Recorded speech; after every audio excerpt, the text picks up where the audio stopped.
안녕하세요. 백사 목사입니다. 오늘은 12월 29일 목요일 아침입니다.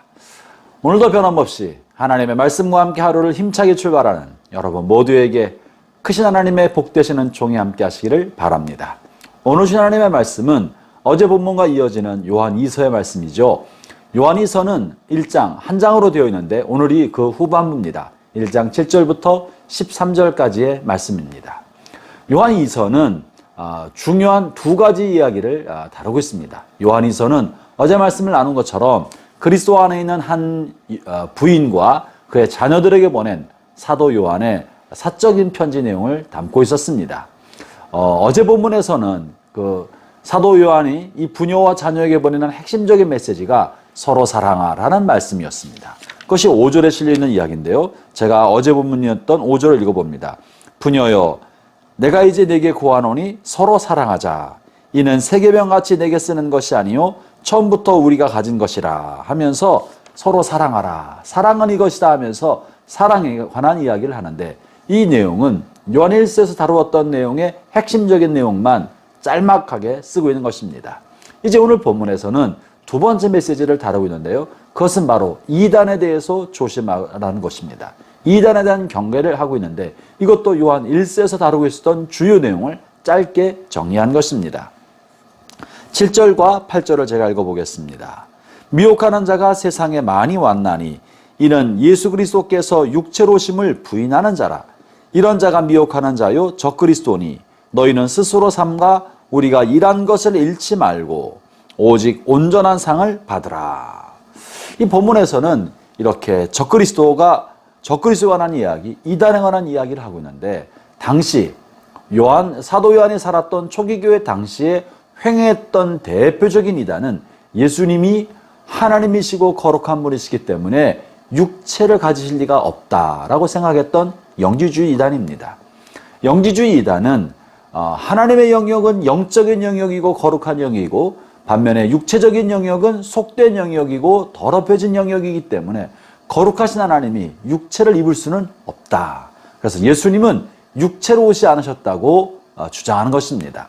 여러분 하나님의 거룩함을 지나치게 강조하다가 육체가 거룩하지 않은 속된 것으로 여기는 잘못된 생각, 잘못된 주장에 빠진 것입니다. 그래서 이것을 9절에서는요. 지나쳐 그리스도의 교훈 안에 거하지 아니하는 자는 다 하나님을 모시지 못했다. 이 지나치게 생각했다고 표현하고 있는 것입니다. 여러분 이단의 특징은 어느 한 부분을 지나치게 강조하고 지나치게 생각함으로 성경 전체가 가지고 있는 균형 감각을 잃어버리는 것입니다. 어떻게 얼핏 들어보면 그 말이 맞는 것 같아요. 굉장히 중요점을 강조하기 때문에 헌신적인 것 같고 열정이 많은 것 같고 하나님에 관하여 대단한 열심이 있는 것처럼 여길 수 있습니다. 어느 한 부분을 지나치게 강조하기 때문에 그런 것입니다. 그렇게 지나치게 한 부분을 주장하면서 전체적인 균형을 잃어버릴 때 이단이 될 수 있는 것입니다. 오늘날 초기 교회 당시에 이런 영적인 지식을 강조하고 또 영에 속한 것은 거룩하고 육은 더럽혀진 것이다 라고 주장하는 이런 영지주의 이단이 횡행했다면 오늘날 이 시대에 횡행한 이단은 무엇입니까? 그들은 신천지입니다. 신천지들이 주장하는 중요한 내용 중에 하나는 말세에 요한계시록 15장에 나타난 바 하늘에 장막성전이 열린다 하는 이야기를 가지고 이것이 계시의 문이 열린 것이라고 해석하면서 이 계시를 받은 참목자가 있는데 그 참목자가 받은 계시의 말씀을 들어야 한다는 것입니다. 이 참목자가 성경을 비유로 해석해주는 이야기를 듣지 아니하면 거짓에 빠지고 하나님의 진리를 올바로 알지 못한다고 주장하는 것입니다. 신천지가 크게 잘못된 것은 성경 전체와 기독교 역사 전체가 가지고 있는 정통적인 해석을 부인하고 한 사람이 자의적으로 해석해낸 것이 계시를 받은 것이라고 주장하면서 기독교 정통적 역사를 부정하는 것입니다. 초기교회 당시의 이단은 예수님의 인성을 부정하는 것이 이단이었다면 오늘날 시대의 이단은 기독교 안에는 그리스도의 몸의 하나됨, 그리스도의 몸의 연대와 하나됨을 부정하고 일반 기독교와 전통적인 기독교를 부정하면서 자기들이 받은 계시만 옳고 그 계시를 따라 믿는 사람들만 선택받은 사람이라고 주장하는 것이죠. 이것이 큰 잘못이고 이단인 것입니다. 지나친 것이죠. 사랑하는 형제자매 여러분, 본문에서 사도 요한이 그리스도 공동체 안에 있는 부녀와 자녀에게 권면하는 것처럼 우리는 스스로 지켜서 하나님의 말씀 가운데 머무르고 이단에 관해서는 멀리하는 것입니다. 놀랍게도 사도 요한은 서로 사랑하라는 이야기를 그렇게 강조하면서, 그리고 형제의 허물과 잘못을 용서해 줘야 된다고 강조하면서 이단에 대해서는 단호한 입장을 취하고 있는데요. 본문 10절을 보겠습니다. 누구든지 이 교훈을 가지지 않고 너희에게 나아가거든 그를 집에 들이지도 말고 인사도 하지 말라. 그에게 인사하는 자는 그 악한 일에 참여하는 자입니다. 이단에 관해서는 인사하지도 말고 그를 집에 받아들이지도 말아라.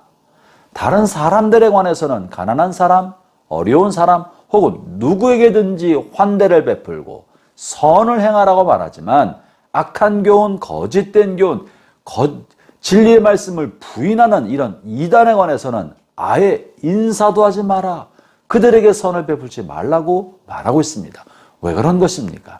이단은 강력한 전염성을 가지고 있기 때문에 그렇습니다. 이단은 하나님의 영광을 추구하지 아니하고 교주와 이런 사특한 그런 집단의 유익을 추구하는 것입니다. 잘못된 것입니다. 악한 자 마귀에 의해서 이단이 조종되고 있기 때문에 그러한 것입니다. 이들에 관해서는 선을 베풀지 말라고 오히려 언급합니다. 왜냐하면 악한 영의 영향을 받을 수 있기 때문에 그러한 것이죠. 마치 이것은 강한 전염성을 가지고 있는 사람을 격리시켜야 하는 것처럼 이단의 영향을 받은 사람들은 공동체로부터 격리시켜서 그들이 가지고 있는 악한 영향이 흘러오지 않도록 해야 한다고 말하고 있는 것입니다. 모든 사람에 관하여 선을 베풀되 이단에 관해서는 단호해라. 사랑하는 형제자매 여러분, 오늘 하루를 살아가는 동안에 여러분의 삶이 진리 가운데 거하기를 바랍니다. 이 진리의 말씀은 성경 말씀을 근거로 하여 기독교 2000년 역사 가운데 정통적으로 해석한 말씀의 범주 안에 살아가는 것입니다. 우리가 이렇게 이단에 빠지지 않고 하나님의 진리의 말씀을 전달받고 그 말씀 가운데 사는 이 모든 것은 주님의 특별한 은혜입니다. 우리를 진리로 부르신 주님께 감사하며 오늘도 말씀 가운데 살아가는 복된 하루 되시기를 바랍니다. 기도하겠습니다. 하나님 아버지 감사합니다. 우리가 아직 그리스도를 알지 못했을 때에도 우리를 진리로 부르시고 주님의 진리의 말씀 가운데 머무르게 하시고 진리의 말씀을 전달받게 주시니 감사합니다. 주님 주께서 주시고 가르쳐 주신 복음의 진리의 말씀대로 든든히 붙들고 그 가운데 살면서 이단에 물들지 않도록 저희를 지켜 보호해 주옵소서. 예수님 이름으로 기도합니다. 아멘.